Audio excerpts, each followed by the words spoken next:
Okay, so you're up in the Catskills working with Cus D'Amato, and then right around 1980, a 12-year-old who's 190 pounds, all muscle, named Mike Tyson shows up. Yeah, I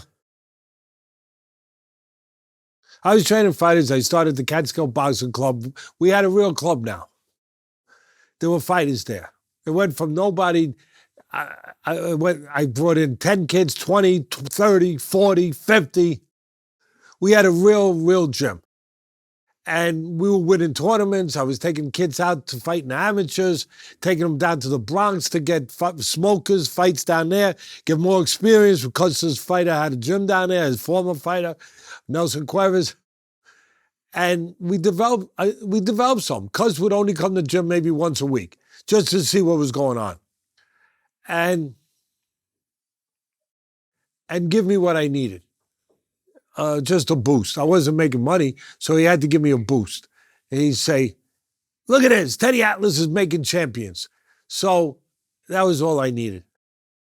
And then one day we get a call from this guy, Matt Baranski, who ran a Trinity gym up in Albany. He knew Cus. And he said, Bobby Stewart, who used to be his fighter, he's a correction officer in a prison up there, actually a juvenile detention center outside Albany named Tryon. And he's got a kid up there named Mike Tyson who he's incorrigible, except he listens to Bobby now because Bobby started teaching him to box a little bit. And Bobby would like you and Teddy to take a look at him. So Cus told him, bring him down. So he brought him down in the prison van. That was the protocol. He brought him down and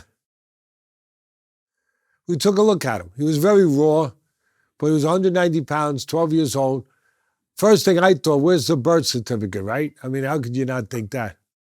But he's 12 years old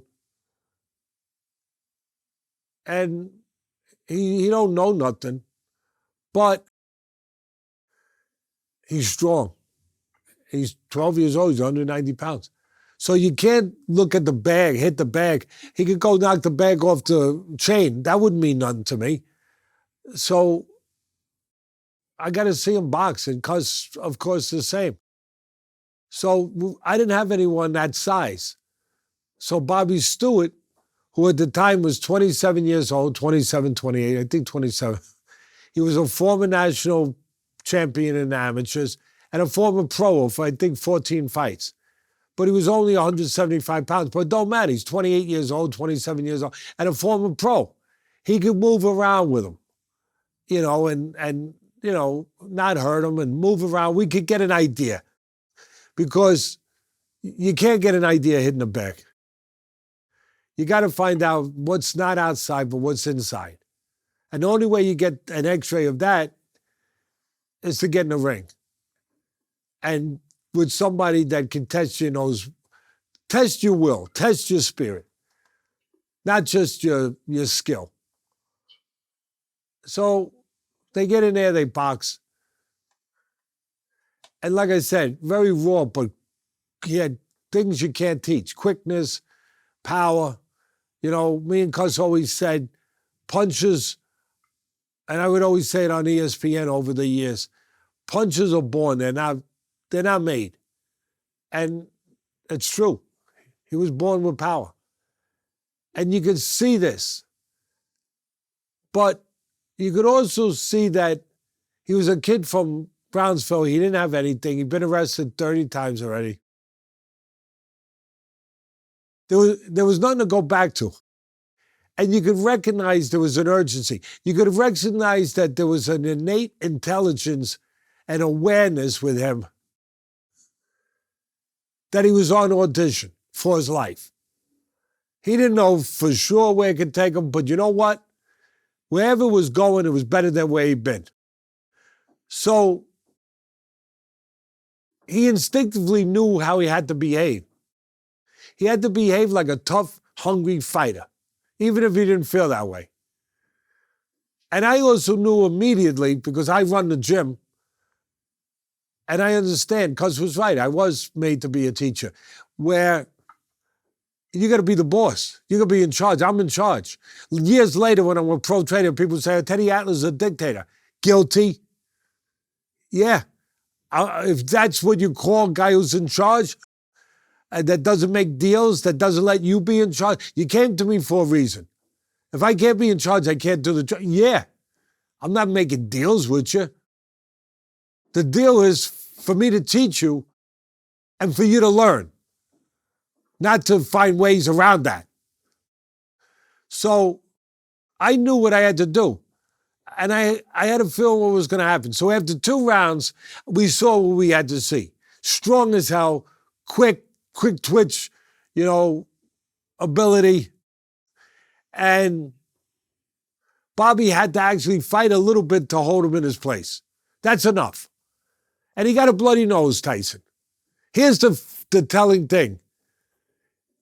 After that, I normally would never put a guy in a ring without teaching. It's not responsible. But this was responsible. We had to find out if we were going to get involved. Once we found out, I knew I wouldn't put him in the ring for another 5 months, 4 months, 6 months, until he learned the things he had to learn on the floor. Till it made sense. After we, just fast forward for 2 seconds, after we took him and started making him into a fighter, he never had a bloody nose again. What does that tell you? He was this raw piece of clay. Yeah, he was strong. Yeah, he was fat. But he had to be taught. He still had to be taught. And after 2 rounds, I saw enough. It wouldn't be responsible to make him go anymore.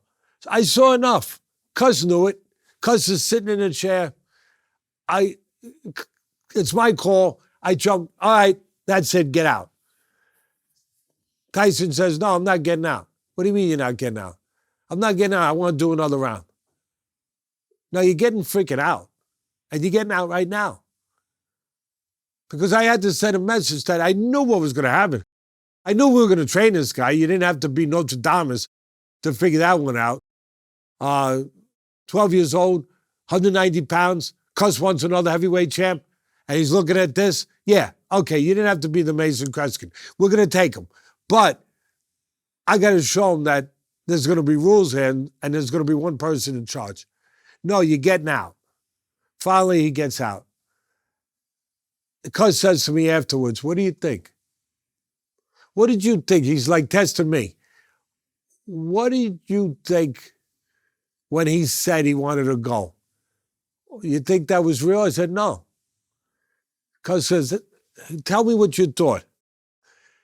I said, he was telling us what he needed to tell us to get us to think we were seeing what we wanted to see. That he was already behaving like a fighter, that he had that urgency, that he had that desire, he had that toughness. He didn't want to go, but it doesn't matter. And Cus said, why does it not matter if he really wasn't feeling that way, if that wasn't real? I said, because he was ready to do it. That's what matters. Yeah, he didn't feel like it. Yeah, he didn't really want to take any more punches. He shouldn't. That's not normal to want to. But he knew that he might have to in order for us to get involved. So he was ready to do it. That's all that matters. He can make himself do it. Cus said, you're right. And then Cus said something that's just, to this day, is extraordinary. He said, well, get ready to start training your first heavyweight champ. And I'm like, I don't take it serious. Like, are you kidding me? Are you kidding me? Meanwhile, I'm already training pro fighters during the day, amateurs all night. I'm in the gym 7 days a week. And now he's going to tell me that this 12-year-old kid's going to be my first heavyweight champ? But I guess he knew something. I guess he knew a little something about what the hell he does for a living. But at the end of the day, that was, he had to finish about 4 months in Tryon, but we started the process to, to have him live with us when he got released. And for him to become he was a ward of the state. And they had to start the process for him to come under Cus's custody.